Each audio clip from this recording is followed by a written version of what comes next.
Okay, welcome to the iPad podcast by the MaxFuture.com website, and this is Lex. And today is the last Sunday in June. It's June 26, 2011, and there's a lot of interesting stuff to talk about the iPad. So let's get to it. Okay, so I think the first story and the main story for this week is that Apple released the iOS 5 Beta 2. And what does that mean? Well, for you who don't know, basically Apple releases early versions, not final versions of software like the operating system for the iPad and the iPhone ahead of time to those who join the developers program. And basically it's not expensive. It's only $99 a year, and you get access to all sorts of interesting stuff from Apple through your account. You know, it's a login account on Apple, and you get access to the early version that Apple makes available to developers of different software like the iOS. So iOS 5 is going to be the next operating system for the iPad and the iPhone, and Apple has already done a preview of what's going to be in it in WWDC in early part of June, and people who've gotten a hold of the beta and used it on the iPad and the iPhone, love the new features.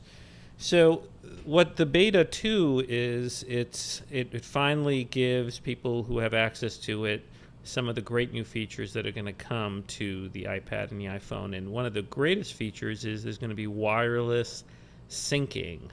Now, when you back up in your iPhone, now you're going to be able to do it three ways.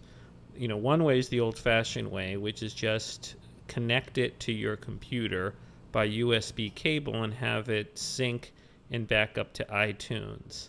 The other way is you're going to be able to back up your iPad to iCloud through a Wi-Fi connection to the internet.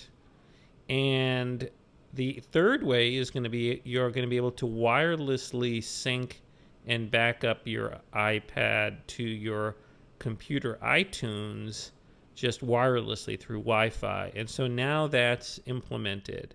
And it's kind of cool. It's supposed to work when you plug it into a charger somewhere. But frankly, you can activate it so that it goes on even when you're not plugged into a charger somewhere. So you just go into settings and press sync now or backup now, and it'll sync. And what's cool is that in iTunes, even though you're not hooked up through the dock, your iPhone or iPad will still appear on the left, just like it does when you're docked in by USB.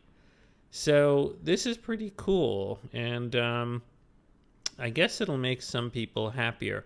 I mean, frankly, to me, it wasn't that hard to back up and sync my iPad through USB connection. So I'm just wondering, who are the people who are really going to want this? I guess if you have a family and lots of members of the family have an iPhone or iPad, and they're all using one computer, they can, they don't have to go to the room where the USB connection is. They can just plug it in somewhere and it'll back up. If you think about it more and more, I think people are going to get the iPad as their second, third, and fourth computer. And I think what's going to happen is you're going to have like this high-powered Mac as sort of your base station or server. And for that matter, you might want to get, Apple's going to have a cheap software. In other words, that is going to allow you to turn a computer like the Mac Mini into a server. And I haven't fooled around with this feature, but Lion has in it a server that can be activated, and I don't think it costs that much money. I think Apple is going to charge like $50 or so for the server.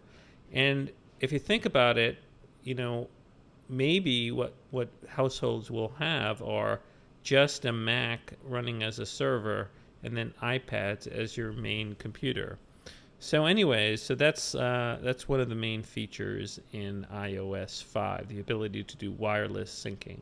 Now, in addition to the wireless syncing, AppleInsider.com reports other new features in the Beta 2 for the iOS 5. One thing is a new lock screen alert style, and basically Apple has tweaked the display of the traditional alerts, according to Apple Insider, that appear on the home screen, and instead there's slightly larger typeface and the icon associated application.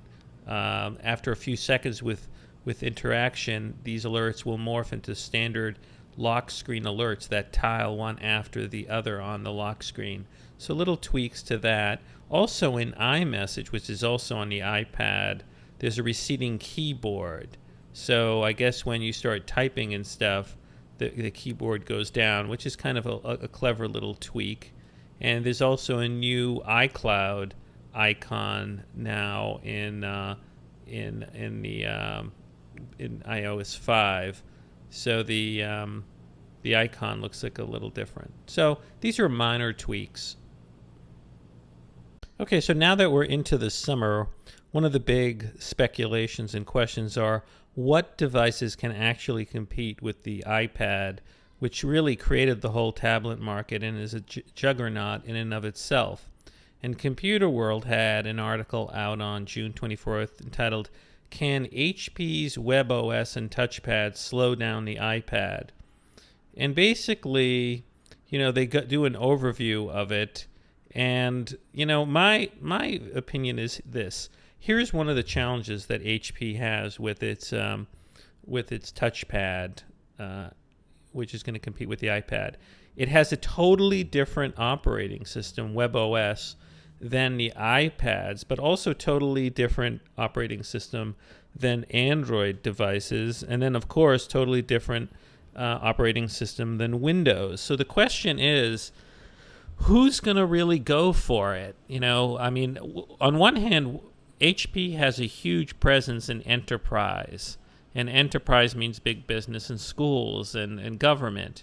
But enterprise also is sort of locked into Windows.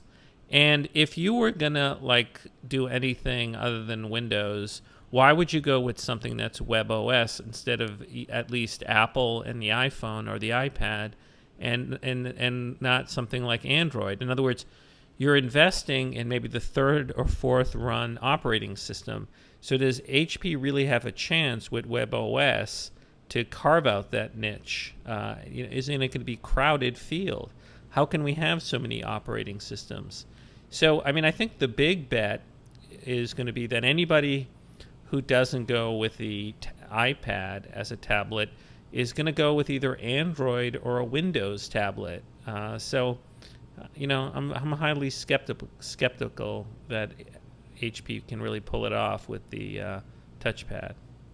Okay, so the next story you're going to care about if you're a Cablevision subscriber and if you have the iPad app for Cablevision. And this is part of a trend where a lot of cable companies are coming out with their own iPad apps, trying to look modern and give some flexibility and keep their customers. Because a lot of cable customers are cutting the cord, dumping any connection to cable, and basically just watching TV on the internet and using devices like the iPad to just watch content on the internet using apps like Netflix, Hulu, and other cool iPad apps. So a lot of cable companies like Time Warner Cable, Cablevision are giving some flexibility to subscribing customers by giving them an iPad app where they can then use their cable company's login to then log into the app and get certain channels. Now the problem is certain channels are provided by other companies that make the content, like Viacom. Well, Viacom already sued Time Warner Cable for showing its channels on the iPad, because Viacom's position is that goes beyond their agreement with the cable companies, and that they should be compensated in negotiating a new contract. And I think Time Warner initially dropped some Viacom channels from its Time Warner app, but now Viacom and Time Warner Cable is, I guess, in negotiations to settle that case with Viacom. But Viacom has now sued Cablevision. So if you're a Cablevision subscriber and you have the iPad app for Cablevision, you may see some channels be dropped. Now this is too bad, because I think it's great when you can see these TV channels on the iPad. It gives you a lot of flexibility.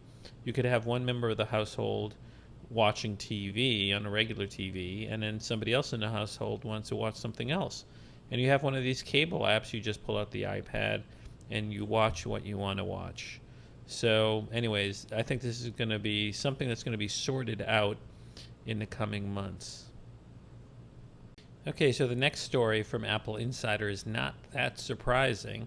It's a story that came out on Saturday, June 25th from Apple Insider that says Apple's iPad contributes 89% of global tablet traffic. And why is this not a surprise? Well, the only tablet that we know of that's of any significance right now is the iPad. So it's not a surprise that 89% of global tablet traffic comes from the iPad. And the article says that this study was done by the research firm ComScore. And basically, this is its first report regarding tablets. And it basically looked at 13 geographic markets. Now, what's interesting, here's a tablet that they show. Here's a table that they show, and it's entitled Share of Non-Computer Device Traffic for Selected Countries in May 2011. So for tablets, this is, I guess, for all non-computer devices. So let's take the US. The iPad had 21.8% share of non-computer device traffic. Android had 0.6%. Other tablets, and these are among tablets, Android tablets had 0.6%, and other tablets 0.1%. Mobile phones had 23.5%. iPhones had 23.5% of all internet non-computer device traffic. Android mobile phones had 35.6%, and other smartphones 6.7%, and then other devices 7.8%, and the iPod Touch had 7.8%. Now here's what's interesting. So this is for non-computer device traffic. So if you count all iOS devices, the iPad, the iPhone, and the iPod Touch, iOS devices truly dominate because let's add 7.8% with 23.5%. That's over 30%. That's like 31.3%. Plus 51.8. That's over 50%. That's like 52 or 53%. So Apple's iOS devices have more than half the U.S. traffic of non-computer devices on the internet. That's pretty significant. In other countries, it's even more dominant. Look at Canada. In Canada, the iPad is 33.5% of all non-computer internet traffic. The iPhone is 34.6%, and the iPod Touch is 14.9%.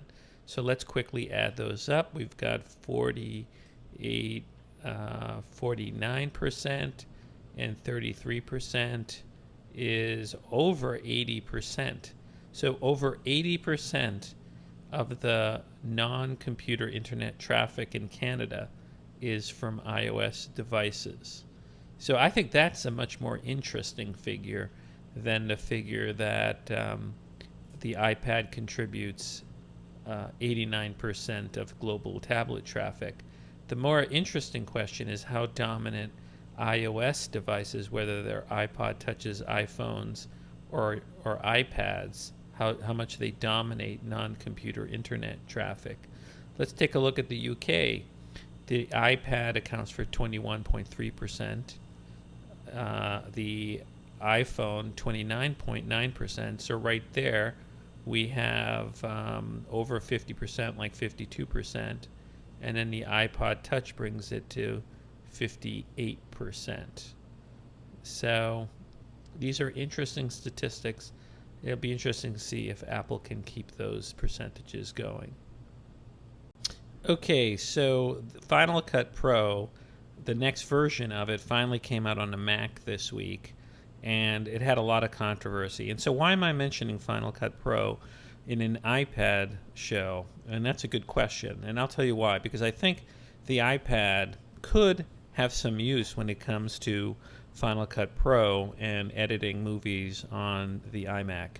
One way is, frankly, how I've used it, which is a third-party company came out with some training videos for Final Cut Pro on the Mac. I believe it's called Ripple Media. I'll put it in the show notes. But here's the thing. They came out with these videos, and they suggested, actually, that you download it to the iPad and then watch the videos and the training on your iPad while you sit next to a Mac and do the courses.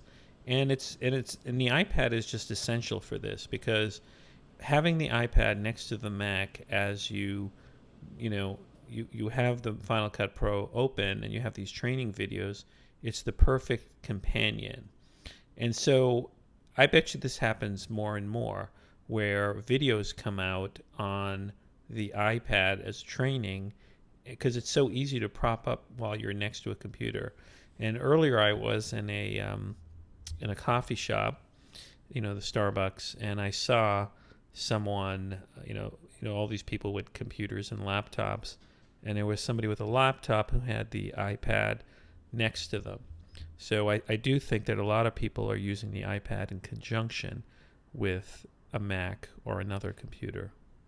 Okay, so the iPad screen is very good and has a lot of pixels and looks great. It certainly looks better, than prior devices. But are we going to get Retina display on the iPad, and are we going to get much better screens? Well, a lot of people think that we're going to see quantum leaps in how good the screens are, and the iPad 3 could be really amazing. And in particular, a number of people are writing about a company that has developed and patented a kind of cool new technology that'll be easier to make big LCD screens and the iPad screens much better. And The Economist wrote about this, and basically they have an article entitled "Dotting the I's: How Tiny Crystals Can Improve Picture Quality." And it goes on to say that it explained how LCDs work, and it says a quantum dot is a semiconductor crystal a few nanometers, billionths of a meter across, about 50 atoms wide. In other words, when excited, such crystals emit light. And then it goes on to say the wavelength and hence the color of this light depends on the size of the dot. Large ones emit long wavelengths, red light. Small ones emit shorter wavelengths, blue. Those in between fill in the spectrum with colors such as green. The plan is to use this property to generate nuances of color that are beyond the range of existing LCDs. So I guess the problem is that current LCDs are sort of limited into what each little dot can do. So anyways, it goes on and talks about a California company called Nanosys, which thinks it can do better. And basically, it says it can do better using quantum dots, that Nanosys can increase the number of possible colors still further. So it goes on to say that Nanosys's quantum dot enhancement film, as the company calls its product, uses the dots to tweak the spectrum from the LEDs so that it is closer to that of the white light the human eye is used to. And it says it does this, as the product's name suggests, by passing the LED light through a transparent film peppered with quantum dots, which absorb and re-emit some of it. And then it goes on to say these dots are of two sizes. The larger re-emits the absorbed energy as red light. The smaller re-emits it as green. And the final filtered image is thus drawn from a broader palette than is permitted to an existing LCD, 50% broader according to Nanosys. But listen, let me not read the whole article to you. Let me jump ahead, because there's one technologist who's pretty prominent on the internet named Robert Scoble. And there's an article on June 23rd, 2011, where he's just raving about this technology and what it's going to do to the iPad 3. He's got an article entitled, "Is Nanosys's awesome new screen technology going to be an iPad 3? I hope so. Wow." And this is what he says. When Nanosys CEO Jason Heartlove pulled two iPads out of his bag and turned them on. One looked like when I first saw my Kodachrome slide, while the other looked muddy and crappy in comparison. I pulled out my own iPad and saw my screen looked muddy and crappy in comparison too. The new one was clear, beautiful, stunning, with richer colors than I have ever seen on a screen before.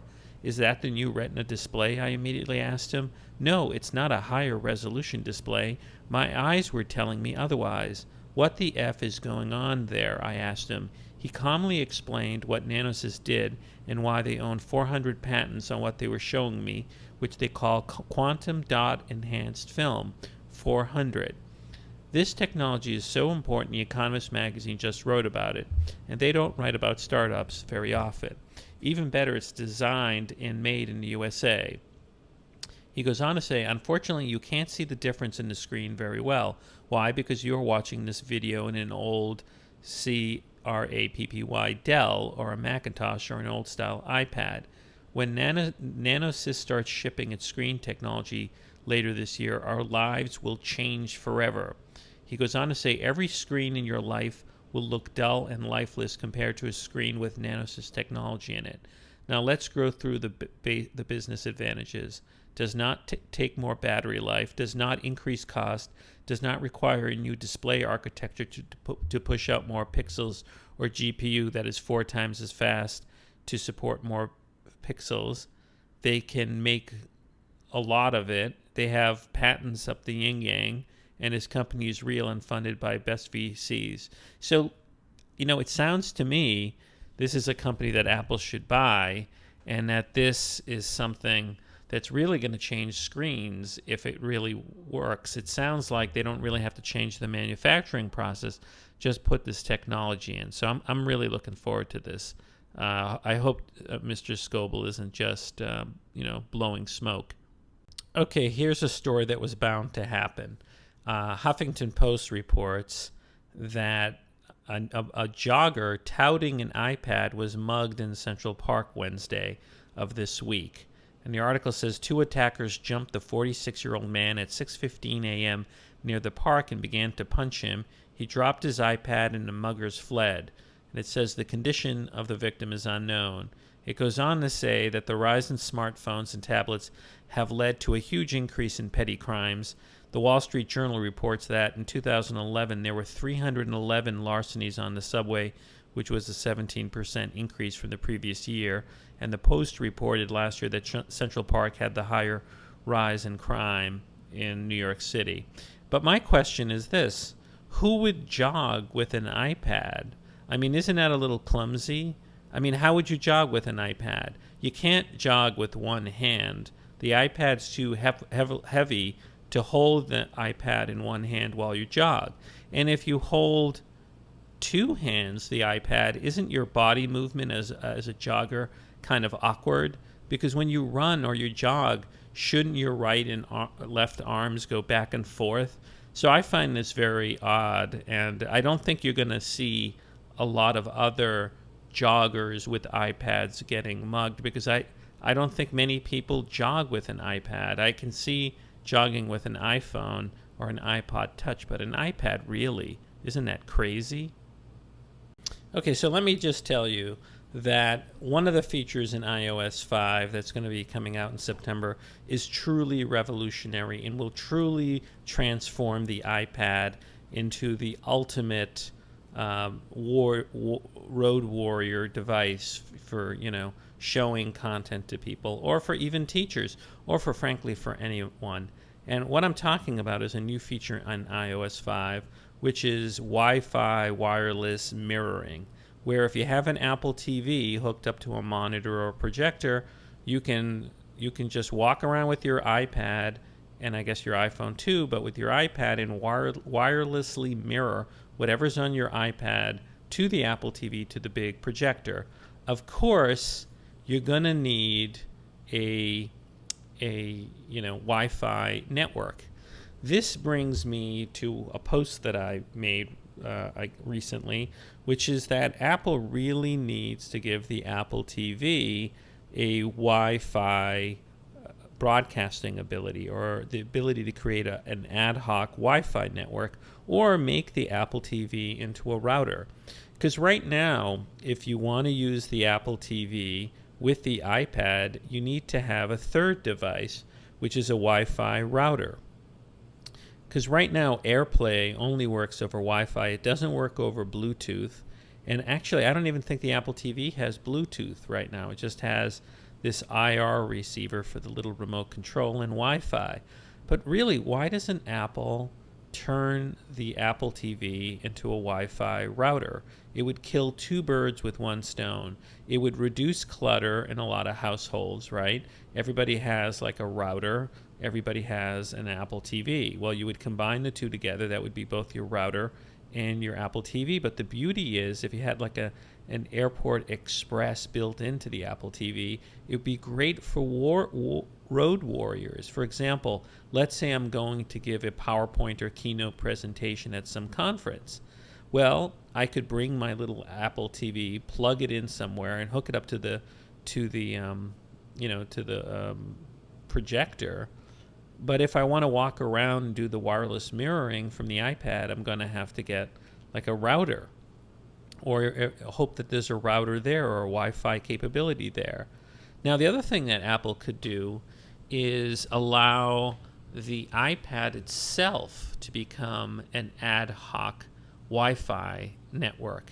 Now, think about it. Right now, most Macs, I'm sure all Macs, can themselves become ad hoc Wi-Fi networks. You have that ability in the settings. And the question is, does the iPad have that ability? The iPad clearly has Wi-Fi in it, but why can't you turn the iPad into a Wi-Fi network? I guess if you jailbroke the iPad, you might turn it into a Wi-Fi hotspot. But I'm talking about an actual Wi-Fi network, and one that could hook up to the Apple TV by Wi-Fi, so you wouldn't have to rely on another Wi-Fi router. So this is something I really think Apple should develop, because it would just make it easier. Because right now, when iOS 5 comes out, and you want to do this wireless mirroring with the iPad, you're going to have to bring an Apple TV and make sure that your venue has a Wi-Fi router, or you bring one with you. Okay, so if you have $1 to spare, or 99 cents, and you want to impress your friends, you might want to get this new app that's called the Invisibility App for 99 cents for iPads. And actually, I guess it just works with the iPad too, because it needs to use the camera. And MacNN.com had a story about this. And basically, what the Invisibility App does, it creates an optical illusion. And what it does is it uses the camera to simulate invisibility on the iPad screen. So your apps will still be there, but using the camera, it'll make it look like you can see through your iPad. And there's a video here. And so in the video, it's, there's an iPad 2 on a desk, a wooden desk, and it looks like the apps in the iPad are sitting in a foggy screen, and somebody's just wiping the screen with their fingers, and it looks like the dew that's built up on the glass is being rubbed away. So it's kind of cool. It's only 99 cents, and it says that the app draws over 100 stationary frames per second as the iPad moves, ensuring that the table below remains stationary. And, it's just a parlor trick. That's all it is. But, you might want to check it out.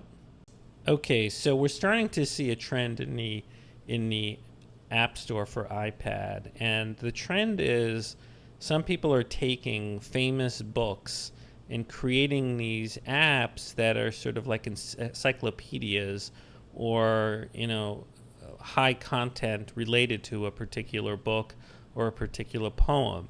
Now, I think last week we talked about how there was an app regarding T.S. Eliot and his famous poem, April is the Cruelest Month, which had other people, all sorts of people reciting the poem, and all sorts of information on T.S. Eliot. And now we have an app that came out on June 18th, 2011, on Jack Kerouac's famous book, On the Road. And I think it's priced at the same price as this T.S. Eliot app, and it costs $12.99. They say that's until July 5th, and then it'll go to $16.99. So, I didn't get this, but, I like the concept, it's a way actually for people who are scholars or people who love books to get more interesting comment. So, what's in here? Well, apparently there's all sorts of content in addition to the novel. You've got family photos from Kerouac's estate, many which they claim are published here for the first time. There's exclusive audio clips of Kerouac himself reading 3 excerpts from an early draft. There's documentary footage of fellow Beats sharing the first-hand impressions of Kerouac. There are pages from journals Kerouac kept while on the road.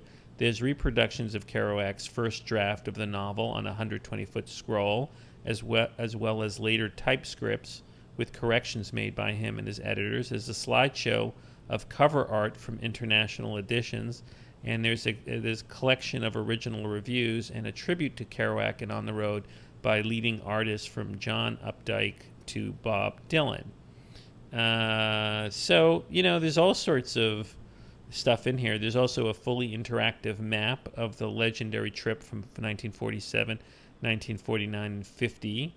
There is a complete text of the 1957 edition of the novel. There's a gallery of new and classic photographs of the famous Beats. There's a detailed biography with an in-depth look at Kerouac's personal and artistic life and noteworthy articles by Kerouac on his unique, innovative writing style. So, this is just rich with stuff. And what's really interesting, this could be the ultimate way for Apple to really create albums. Because remember a couple of years ago, Apple, with much fanfare, created on iTunes the ability for the music to be part of albums, where you would have multimedia content. And I remember I bought this Doors compilation that had like an album template, and you had content, and you could it was all bundled together, and you could see it on your iPhone or your iPad. But really, that never took off. But you could see now a lot of people who are writing books or writing compilations or biographies on artists, they may go this route because you can make your writings much more interactive. And here we've seen with the T.S. Eliot app and the On the Road app, there's just a lot of rich content that can be mixed together. You can have movies, you can have the text, you can have all sorts of interactivity. Now, people who are critics of the iPad have basically complained that these apps are like what CD-ROMs were back in the 90s. Remember, there was much fanfare back in the early 90s when computers were becoming ubiquitous. There were all these like CD-ROMs where you'd have multimedia content. Well, it does look like for now that iPad's apps are sort of like the CD-ROMs of our era. But I think they're useful. I think people are looking for a way to bundle rich content. And, the reviews are pretty good. There's a couple of reviews already in here. Well, actually, no, there's one good review and one really bad review that are written. The good review, I'll read it, says, "This app is truly what an enhanced book should be. Though the price may seem steep at first, the amount of content provided more than makes up for it. If you don't mind the price and want a look into the future of reading, then this app is for you." Another review, though, gives it only 1 star and says, "Very disappointing lack of font size in all of the amplified material.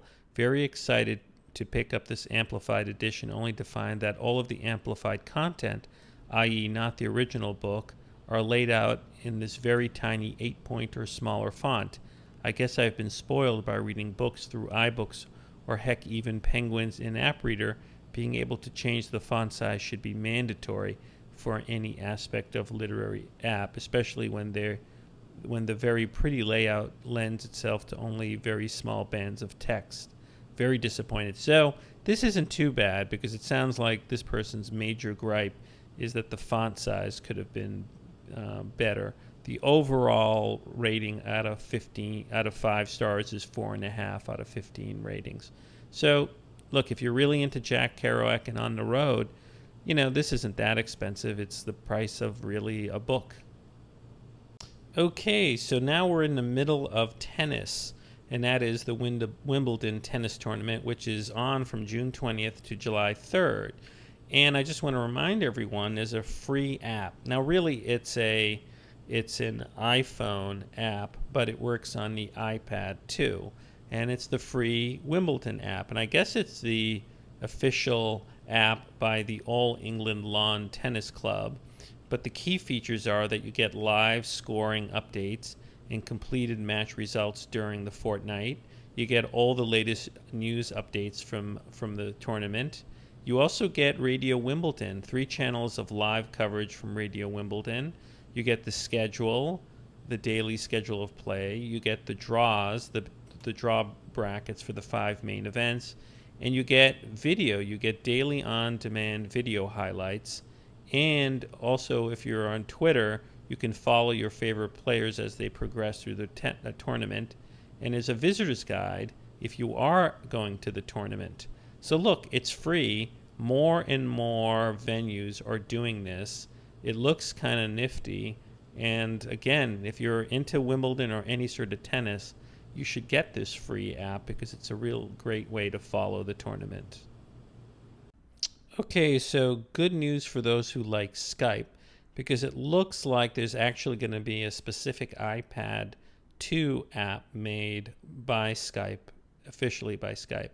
And I'm reading appadvice.com, which actually cites some other sites that broke the news, 9to5Mac and TUAW. And basically, it confirms that Skype is coming for the iPad 2, and that you're going to have video chatting abilities in Skype, which should be very interesting, because we'll have FaceTime on the iPad and Skype video. And there's a little bit of a video here showing like the Skype on the iPad. And look, I welcome it, because until FaceTime becomes compatible with other systems, I don't know if it's the ultimate device. What FaceTime needs to do is allow you to make phone calls from the iPad to landlines. See, that's the big virtue of Skype, because currently, even with the Skype app on the iPad, you can make calls to landlines. And if you did that, the iPad truly becomes like a phone. So I don't know why Apple doesn't do this. If Apple really wants FaceTime to just dominate, they should give it a lot of the features that Skype has, the ability not only to make calls to other people on Skype, but when needed, the ability to make a landline call to a regular phone, or compatibility with other providers of voice over IP or other communication on the internet. And they should also consider merging FaceTime with iMessages. Right now, iMessages, which is in iOS 5, does have like a button for FaceTime, but why can't it all be one app? That would be kind of cool. Well, one thing that hasn't happened yet is no one's really figured out an untethered jailbreak for the iPad 2. What that would allow you to do is to put Cydia or non-Apple App Store apps on the iPad 2. Well, why would you want to do that? Well, one reason I would like to do it is so I can get Ryan Petrick's display recorder app in that, which allows video screen recording of the iPad. And that's a great way to show people like you who are listening to this podcast how the iPad works or new features. So that's one reason to have jailbreaking. So as long as Apple doesn't allow some features in the iPad that other developers can think about. That's a reason to jailbreak. So it's been, the iPad 2's been out for quite a while now, and no one's figured out how to do an untethered jailbreak. Untethered means once you jailbreak it, even if you shut down the iPad, it will reboot in its jailbroken way. So there's a story out from the iPadguide.com that says that one of the people who hacks and jailbreaks, known as Comex, is still working on an iPad 2 jailbreak. And I guess he indicated that in one of his Twitter tweets. Comex wrote, "Yeah, I'd love to fix Union FS, but if I can't fix all my issues with it by tomorrow, it's cut." So basically, he's been hinting and teasing, and there's been a rumor of a July 17 release date for the iPad 2 jailbreak. But he goes on to say that he's going to be late, and he says, quote, "See, I'm always lying about my release dates." So look, I don't know when we're going to get it, but it doesn't look like it's going to be tomorrow. It could be sometime in July. Okay, so one thing that I mentioned before that I'm really looking forward to is Wacom Bamboo Stylus iPad. And what is that? It's basically a stylus, like a pen, that allows you to write on the iPad. Now, right now, there is a number of writing apps where you can use your finger to draw and write letters. And Wacom, which is a very prominent company that's been around for a long time, has a free app that I mentioned before that you may want to check out. Now, the free app that I mentioned before is the Bamboo Paper app by Wacom. Wacom makes those tablets that you use with Macs and other computers, which you can write and sketch on the tablet and it'll appear on your computer. Well, Wacom obviously sees that the iPad is the future of tablets and has come out with like a pen that's going to be really good for writing on the screen of the iPad, and instead of using your finger, because it feels more natural to use a pen. We've been trained on pens than to use a finger or your index finger. Now, they gave away this free iPad app called Bamboo, and basically it's a writing app where you write with your finger.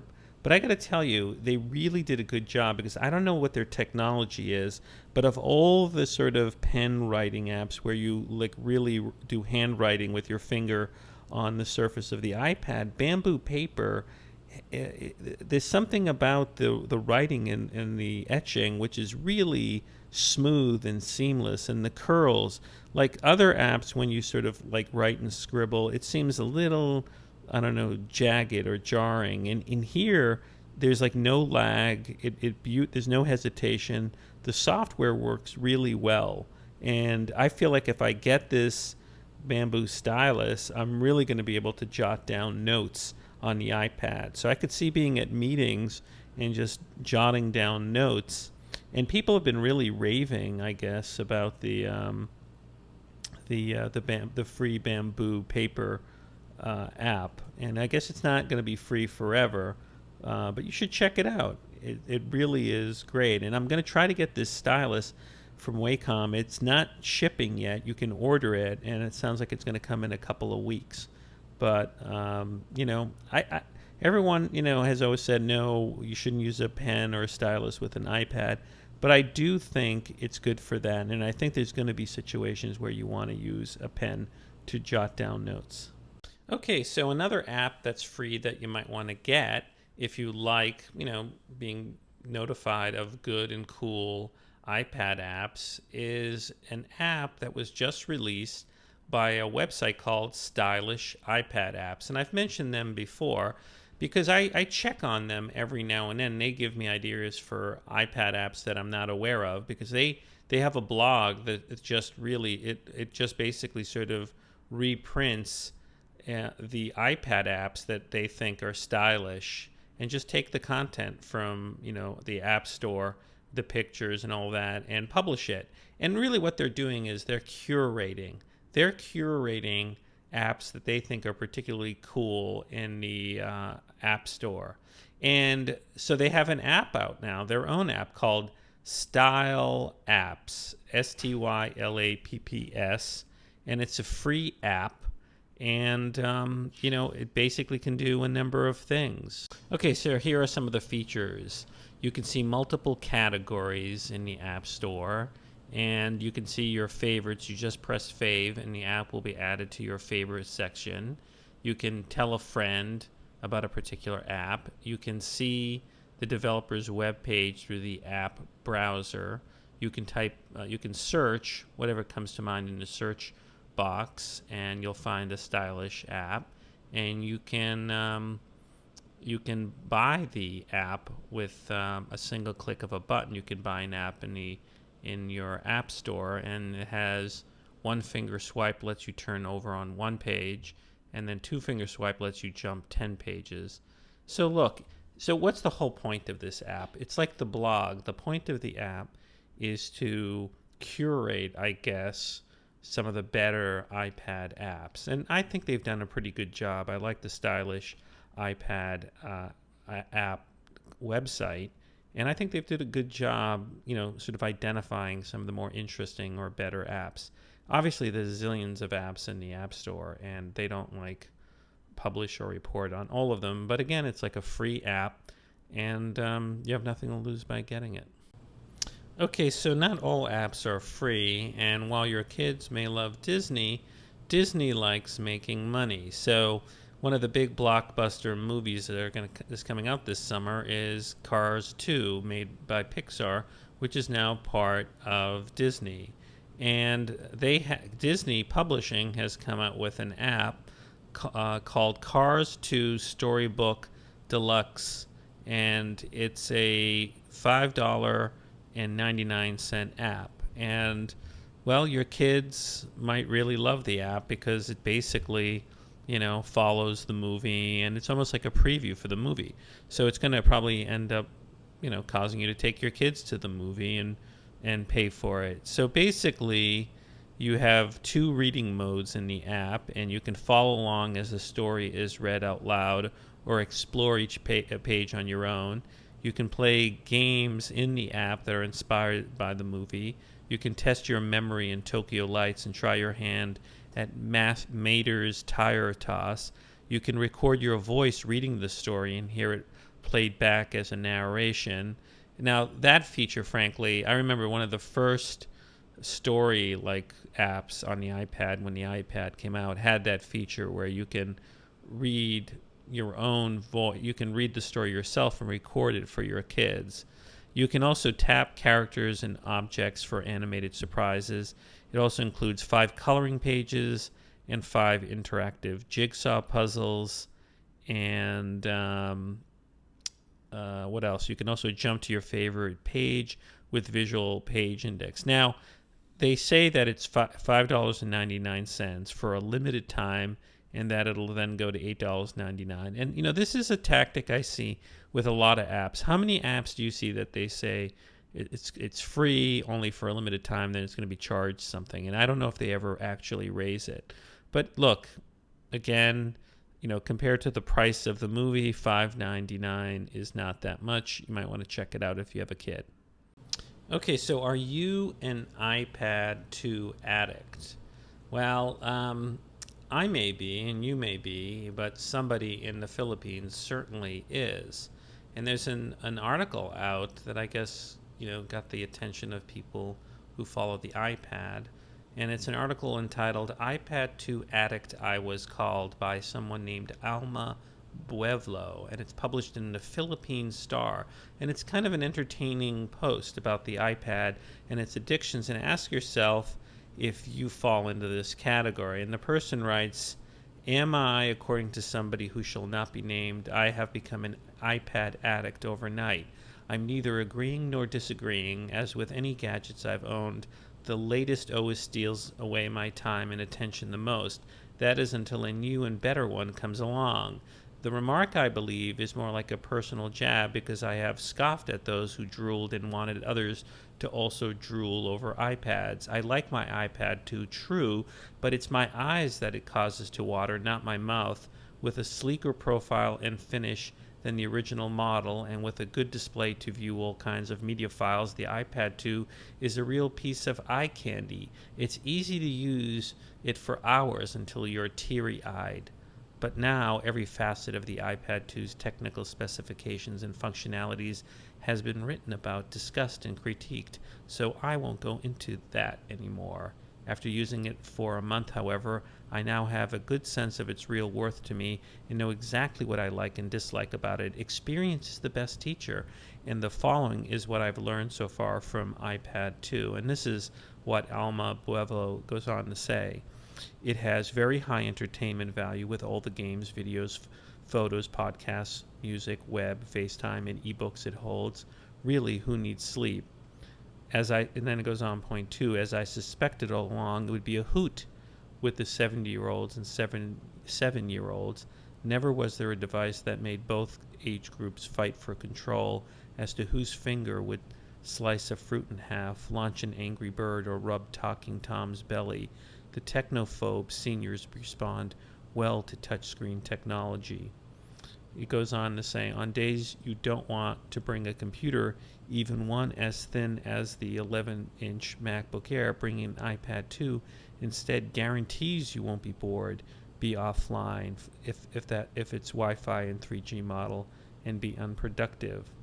So this is a very long post, but I like the spirit of it because it really sort of captures the passion that some people have for the iPad 2. And it's interesting that this is from the Philippines because it shows how international this device is and how dominant it is and how transformative it is. I'm gonna blog this and put this on the maxfuture.com blog because I think it's a really good read. Again, it's an article, I guess, or a blog post on the philstar.com. So check it out. Okay, so you might be able to rest a little better about the security of the iPad. I don't know if you remember a while back, there was a guy or someone who hacked into AT&T's website and was able to get more than 100,000 email addresses of iPad users, including New York City Mayor Michael Bloomberg's email, film mogul Harvey Weinstein, and Chicago Mayor Rahm Emanuel, and then White House Chief of Staff. And basically the guy who was charged with doing it, a California man named Daniel Spittler, he and another man were arrested in January and accused of doing this. And Spittler of San Francisco recently, this was published on June 24th, pled guilty in federal court in Newark, New Jersey, to identity theft and conspiracy to gain unauthorized access to computers connected to the internet. Each count carries a maximum penalty of 5 years in prison and $250,000 fine.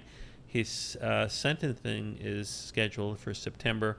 The second man, Andrew Auerenheimer of Fayetteville, Arkansas, is free on bail.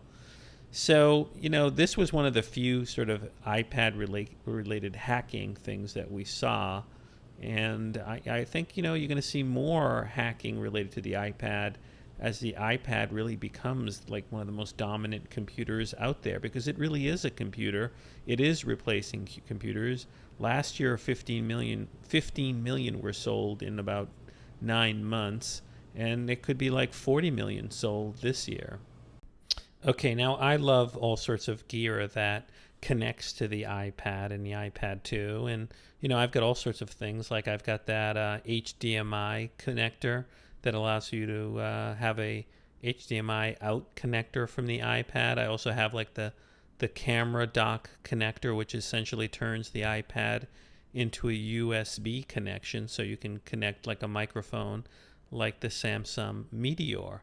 But truly, the kookiest and maybe the craziest thing I've seen is something that was reported in Apple Tel on June 25th, and that's something called the Brando Super Gear Telephoto Lens Adapter.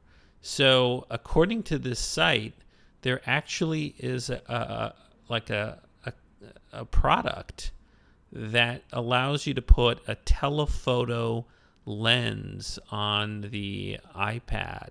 Now, this is really strange because the iPad 2 is notorious for not having a really high pixel camera on the back, and some people have complained that it's deficient. But apparently there's a device now that's called the Super Gear Mobile Phone Telescope, and it's $26, and worldwide shipping is available. And basically the way it works is it does put this telephoto adapter lens on the back of your iPad, and the way it does it is the Super Gear Mobile Phone Telescope comes with a plastic back case. So I guess you snap the plastic back case on the back, and then the lens matches up to the camera hole on the back of your iPad. And the website has some pictures of before and after with the lens. So, for example, in this without lens shot, like you see a train in the distance, and I guess the guy was standing on a hill or something. But then with the telephoto lens, he can zoom in and get a lot of clarity. So I don't know who really wants this. On the other hand, it's not that much money. It's only $26, and it gives you a telephoto lens. So truly, this is truly, in a way, it's kind of innovative. I don't know if you want to carry around a lens with a panel that's essentially the plastic back panel that's going to be added to your iPad too, but you got to give people, some clapping here, because this is kind of clever and innovative. And if you really want to use your iPad to take pictures, I don't know why you would. If you probably have an iPhone, you now have a telephoto lens. Okay, so one thing I mentioned before, and I'll mention again, is if you're really into using the iPad, you might want to check out a new product that's come out from a drive manufacturer, Hitachi. And they make now a portable external hard drive, 500 gigabytes, that has Wi-Fi compatibility built into it. And basically, it can work with the iPad too. And so it comes with a free app, and the free app connects to the content in the external drive, and you can access movies or whatever, files, I guess, you put on this external drive. So it's called the G Connect 500 gigabyte Wi-Fi, and it's now only $200. And